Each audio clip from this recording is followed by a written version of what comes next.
Welcome to एडुजोस। एडुजोस में आप सभी लोगों का स्वागत है। दोस्तों, आज 12 फरवरी को आरआरबी एनटीपीसी की परीक्षाएं खत्म हो चुकी हैं। इन क्वेश्चंस जो पूछे गए हैं जीके जीएस और करंट अफेयर्स के आरआरबी एनटीपीसी एग्जाम के आज 12 तारीख को इन सभी क्वेश्चंस को इस वीडियो में डिस्कस किया जाएगा। इस वीडियो का पीडीएफ फाइल आपको हमारे एंड्रॉयड ऐप पर मिल जाएगा, जिसका लिंक गूगल प्ले स्टोर का जो लिंक है वो नीचे डिस्क्रिप्शन में हमने दे दिया है। डायरेक्ट आप इसको ऐप को गूगल प्ले स्टोर पर सर्च भी कर सकते हैं। EDUJOSH इस नाम से ऐप अवेलेबल है। आप इसको इंस्टॉल करें, वहाँ पर आपको जाना है पीडीएफ सेक्शन के अंदर और उसके बाद आपको मिलेगा एक प्रीवियस ईयर पेपर। उस पर क्लिक करेंगे, आपको डेट वाइज जो है ये सारी PDF RRB NTPC exam analysis की 28 दिसंबर से लेकर अब तक जितनी भी परीक्षाएं हुई है सभी परीक्षाओं की पीडीएफ वहाँ पर अवेलेबल है। तो जिन लोगों ने अब तक चैनल सब्सक्राइब नहीं किया, चैनल को सब्सक्राइब ज़रूर करें, क्योंकि यहाँ पर आपको डेली कुछ ना कुछ वीडियोस डेली आपको मिलती रहती है। करंट अफेयर्स की डेली वीडियोस मिलती है और आरआरबी एनटीपीसी का एग्जाम एनालिसिस होता है। इसके अलावा टेस्ट सीरीज भी है, वो मिलती रहती है। तो चलिए वीडियो को शुरू करते हैं। सबसे पहला क्वेश्चन पूछा गया है, दुनिया की सबसे लंबी नहर कौन है? देखिए, स्वेज नहर होता है, लेकिन बच्चों का कहना है कि ऑप्शन में स्वेज नहर नहीं दिया गया था। तो देखिए, एग्जैक्ट जितने भी 4 ऑप्शन हैं वो सभी ऑप्शन दीजिए, क्योंकि ऑप्शन के हिसाब से ही बताया जा सकता है कि फिर उस ऑप्शन के हिसाब से सबसे लंबी नहर कौन सी है। ठीक है, सवाल कई बार ऑप्शन बेस्ड होता है, तो 4 ऑप्शंस में से पूछा जाता है कि इनमें से सबसे लंबी नहर कौन सी है। ठीक है, फानी चक्रवात जो आया था उड़ीसा में, इसका पूछा गया है कि फानी का अर्थ क्या है, तो सांप इसका अर्थ होगा। कंटेनर कॉरपोरेशन ऑफ इंडिया किससे संबंधित है, ये सवाल पूछा गया है, तो ये रेलवे से संबंधित है। इसके बाद पूछा गया कंदारिया महादेव मंदिर। कंदारिया महादेव मंदिर जो है वो कहाँ पर है? मध्य प्रदेश के अंदर स्थित है कंदारिया महादेव मंदिर। ये मंदिर शिव को समर्पित है, यानी शिव भगवान शिव से संबंधित है। आप इसको याद रखिएगा, ये भी सवाल पूछा जा सकता है। इसके बाद है ब्रह्मपुत्र नदी का उद्गम कहाँ से हुआ है? तो देखिए, तिब्बत स्थित मानसरोवर झील के पास से इसका जो उद्गम है वो आपको याद रखना है, क्योंकि ये तिब्बत में भी बहती है, भारत में भी बहती है। एक और देश है, उसका नाम आपको कमेंट बॉक्स में लिखना है। ठीक है, तिब्बत, भारत, 2 देश मैंने नाम बता दिया। तीसरा देश आपको बताना है कि वो कहाँ पर बहती है ब्रह्मपुत्र नदी। ठीक है, इसके बाद देखिए प्रधानमंत्री उज्ज्वला योजना, ये फिर से क्वेश्चन रिपीट हो गया। किससे संबंधित है? एलपीजी कनेक्शन से संबंधित है, यानी एलपीजी गैस के कनेक्शन से संबंधित है वैसे लोगों के लिए जो बीपीएल परिवार के अंदर आते हैं, यानी बिलो पॉवर्टी लाइन, गरीबी रेखा से नीचे के लोगों के लिए प्रधानमंत्री उज्ज्वला योजना की शुरुआत की गई थी, जिसमें एलपीजी कनेक्शन दिया जाता है। इसके बाद है आईएलओ की स्थापना। पूछा गया है कि आईएलओ का स्थापना कब हुआ था? 1919 में हुआ था। ठीक है, आप सभी को मालूम होगा इसका हेडक्वार्टर कहाँ पर है?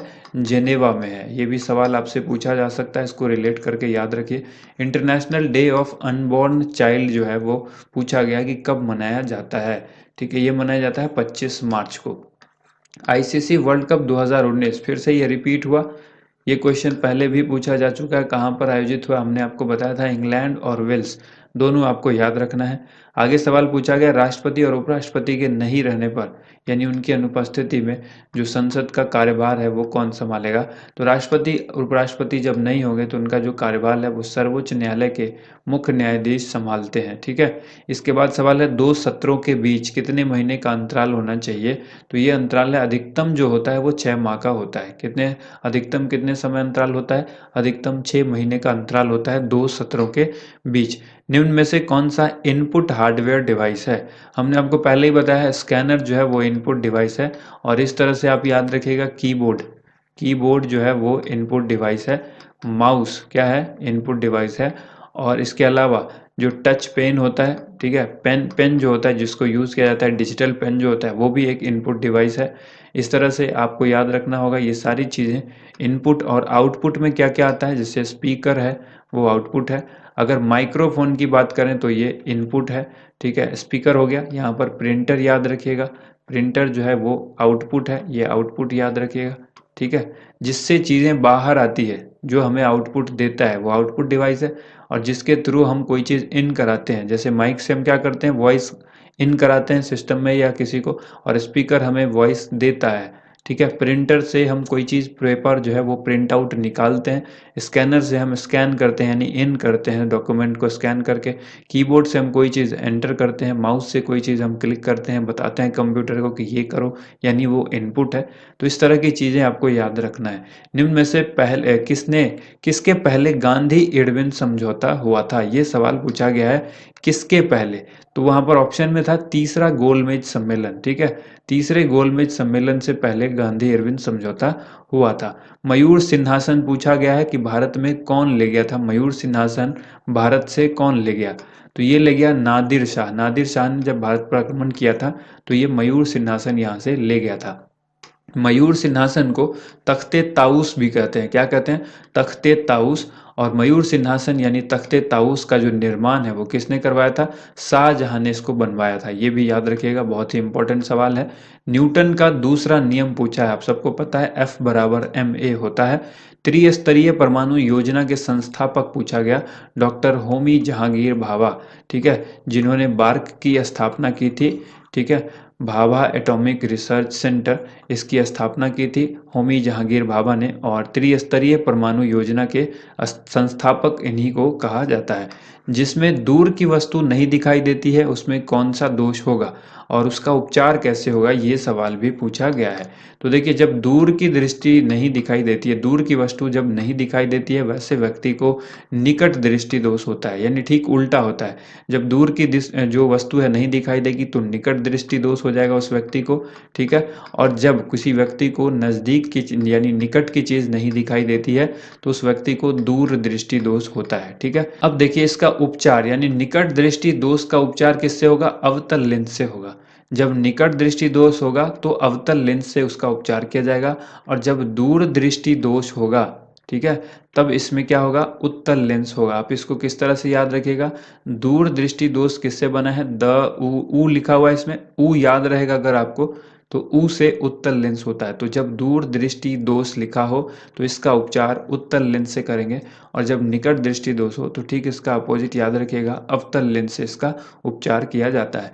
अब पूछा है समस्थानिक किसे कहते हैं? एक ही तत्व के परमाणु जिनकी परमाणु संख्या समान हो और परंतु परमाणु भार अलग अलग हो। परमाणु संख्या अगर समान हो, परमाणु भार अलग अलग हो, वैसे हम उसे समस्थानिक कहते हैं। इसके बाद बैंक दर पूछी गई है। ये क्वेश्चन देखिए रिपीट हुआ है। बैंक दर हमने आपको पहले भी बताया था कि बैंक दर वह दर है जिस पर बैंक आरबीआई से दीर्घकालिक लोन लेता है यानी ऋण ले सकता है, वैसी दर को बैंक रेट या बैंक दर कहते हैं। देखिए अगला सवाल पूछा गया है, इब्न बतूता किस देश का रहने वाला था? तो आंसर हो जाएगा मोरक्को, ये उत्तर अफ्रीका के अंदर आता है। इसके अलावा पूछा गया किन में संवहन ऊतक नहीं पाया जाता है? स्टूडेंट ने कंफर्म किया है कि एक कोई जो ऑप्शन होता है थाइलोफाइटा वो इसमें नहीं था, ब्रायोफेटा दिया गया था, तो करेक्ट आंसर ब्रायोफाइटा हो जाएगा। 2019 का पद्म विभूषण कला के क्षेत्र में किसे दिया गया था? तो देखिए ये भी क्वेश्चन रिपीटेड है, इससे पहले भी ये क्वेश्चन पूछा जा चुका है। कला के क्षेत्र में तीजन बाई और श्री बलवंत मोरेश्वर पुरंदरे को, सुश्री तीजन बाई, श्री बलवंत मोरेश्वर पुरंदरे, इन दोनों हस्तियों को कला के क्षेत्र में पद्म विभूषण दिया गया है 2019 का। इसके अलावा 2020 का भी याद रखिएगा, उस पर वीडियो हमने बना दी है। भगोरिया त्यौहार कौन सी जनजाति मनाती है? ये क्वेश्चन भी पूछा गया है। तो देखिए आदिवासी लोग मनाते हैं, ये मध्य प्रदेश के कुछ आदिवासी हैं जो मनाते हैं। करेक्ट आंसर याद रखिएगा अगर सवाल पूछे भगोरिया त्यौहार कहाँ मनाया जाता है तो मध्य प्रदेश में। साइमन कमीशन में शामिल सदस्य कौन नहीं थे? ये क्वेश्चन पूछा है, ये भी क्वेश्चन रिपीटेड है। पहले पूछा गया था इस तरह से इसमें कि कितने सदस्य थे, एक दिन और पूछा गया है कि इसमें से कौन से सदस्य शामिल नहीं थे। तो इसी तरह से आज भी पूछा गया है, तो सभी सातों सदस्य का नाम याद रखना बहुत ज़रूरी है। 7 सदस्य थे इसमें, और सातों सदस्य कहाँ के थे? सभी ब्रिटिश थे, ठीक है। एक भी भारतीय इसमें नहीं थे, इसलिए इसका विरोध किया गया था। तो यहाँ पर नाम याद रखिएगा सर जॉन साइमन, दूसरा नाम याद रखिएगा क्लेमेंट इटली। पहला हो गया सर जॉन साइमन, दूसरा हो गया क्लीमेंट इटली, तीसरा हो गया हैरी लेवाई लॉसन, चौथा हो गया एडवर्ड कैडोगन, पांचवा आपको याद रखना है वर्नोन हार्स्टोन, और जो छठा है वो आपको याद रखना है जॉर्ज लेन फॉक्स, ठीक है। और जो सातवां है डोनाल्ड होवार्ड। ये 7 नाम आपको याद रखना है। ये सातों क्या थे? ब्रिटिश थे, और ये सभी साइमन कमीशन के सदस्य थे। अगला सवाल पूछा है कर्नाटक स्थित कैगा जो है वो क्या है? तो कैगा एक परमाणु संयंत्र है। नेक्स्ट क्वेश्चन पूछा गया है आपसे 2017 में इसरो ने कितने उपग्रह प्रक्षेपित करके वर्ल्ड रिकॉर्ड बनाया था एक साथ? तो एक साथ 104 सैटेलाइट को लॉन्च किया गया था इसरो के द्वारा 2017 में। ये एक वर्ल्ड रिकॉर्ड था। ओंटारियो झील किसके बीच है?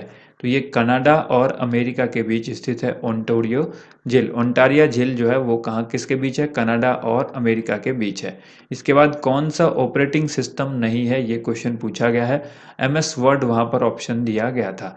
तो देखिए ऑपरेटिंग सिस्टम हम आपको बता चुके हैं। ऑपरेटिंग सिस्टम होता है लिनक्स, ठीक है, यूनिक्स, ये यू है यूनिक्स, ठीक है, विंडोज़, डॉस, ये सभी ऑपरेटिंग सिस्टम है, आपको याद रखना है, ठीक है। यहाँ पर रेड क्रॉस की स्थापना किसने की थी, ये क्वेश्चन पूछा गया है। हेनरी ड्यूनेंट ने इसकी स्थापना की थी। कब की थी? 1863 में की थी। तो दोस्तों सेकंड शिफ्ट में जो है आज एग्जाम नहीं था, कोई भी पेपर नहीं था RRB NTPC का। उम्मीद करते हैं आप सभी को वीडियो पसंद आई होगी। वीडियो को ज़्यादा से ज़्यादा लाइक एंड शेयर कीजिएगा। Thank you so much. आप सभी लोगों का वीडियो देखने के लिए बहुत बहुत धन्यवाद।